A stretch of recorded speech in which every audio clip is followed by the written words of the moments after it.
Salom do'stlar, bugun sizlar bilan birgalikda Turkiya universitetlariga qanaqa qilib tartibli holatda hujjatlarni topshirish mumkin va qanaqa qilib hech qanaqa muammolarga uchramaslik yo'lini tushuntirib berishga harakat qilaman. Albatta undan oldin o'zimni tanishtirib o'tmoqchiman. Men Nodirxon Husan, Turkiya davlat universitetlariga 4 yildan beri hujjatlar topshirib kelaman. Ko'plab talabalarga yordam berdim va bugun ham sizlarga ushbu video orqali ozgina bo'lsa ham yordam bermoqchiman. Shu kungacha ko'p talabalar aynan hujjat ishlarida muammolarga uchrashadi. Aynan shu muammoni yechimi sifatida ushbu videoni sizlarga havola qilmoqchiman. Albatta, agarda siz Turkiya davlat universitetlariga hujjat topshirmoqchi bo'lsangiz, birinchi o'rinda zagrab pasport olishingiz kerak bo'ladi. Bu sizni birinchi bo'lib qiladigan ishingiz. Undan keyin albatta zagrab pasport olmasdan turib ham bemalol universitetlardan qabul xati olishingiz mumkin. Shu uchun siz universitetlarga oddiy O'zbekiston pasporti bilan ham topshirsangiz bo'ladi. Zagrab pasport olish muddati taxminan 1 oycha bo'ladi. Aynan shu 1 oy davomida siz bemalol universitetga hujjatingizni topshirib, qabul xati olib tursangiz bo'ladi. Zagrab pasportni olganingizdan keyin denklik ishlarini boshlashingiz kerak bo'ladi. Aynan Turkiyaga ketmasdan oldin O'zbekistonda denklik hujjatini qilib ketadigan bo'lsangiz, aynan bakalavr yo'nalishi uchun bu siz uchun qulay bo'ladi, chunki Turkiyadan turib denklik olish O'zbekistondan turib denklik olishdan qiyinroq hisoblanadi.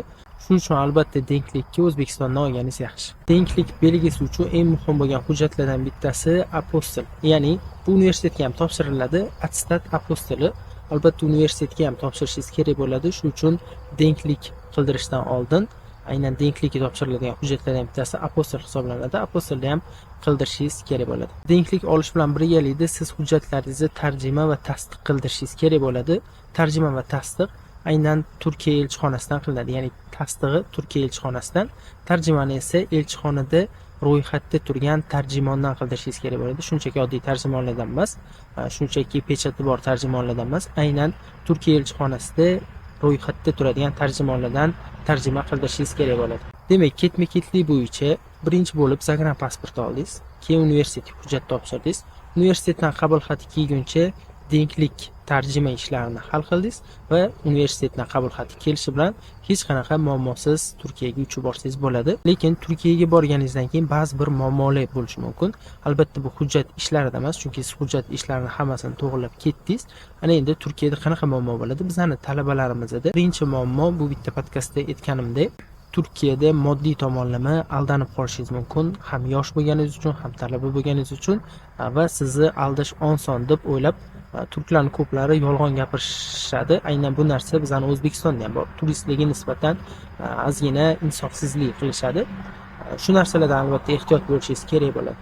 Keyingi muammo bu aynan o'sha yerda o'qib yurgan o'quvchilar bilan ba'zi bir suhbatlar bo'ladi va ular sizlarni sarosimaga solib qo'yishi mumkin. Ya'ni hujjatingda bunaqa kamchilik bor ekan, men topshirganman, boshqacha hujjat topshirganman. Ya'ni sizdan oldin borgan talabalar sizdan oldingi shartlar bo'yicha hujjat topshirishgan. Hozirgi holatda, ya'ni sizni topshirayotgan yilingizda shartlar boshqacha bo'lishi mumkin.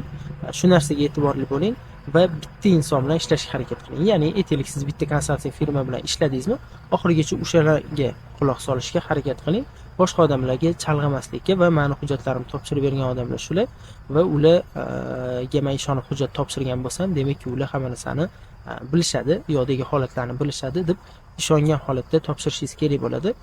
Turkiyadagi ba'zi bir talabalarga aldanib, adashib yoki ortiqcha xarajatlarga undashsa, ortiqcha xarajat qilmanglar. Albatta konsalting firma bilan maslahatlashmasdan turib, hech qanaqa hujjatinglarni hech kimga topshirmanglar. Bu narsa sizlar uchun katta muammo bo'lishi mumkin. Do'stlar, 4 yil davomida talabalar bilan ishlab kelayotgan bo'lsam, ko'pincha shu holatlarda shu muammolarga uchrashadi.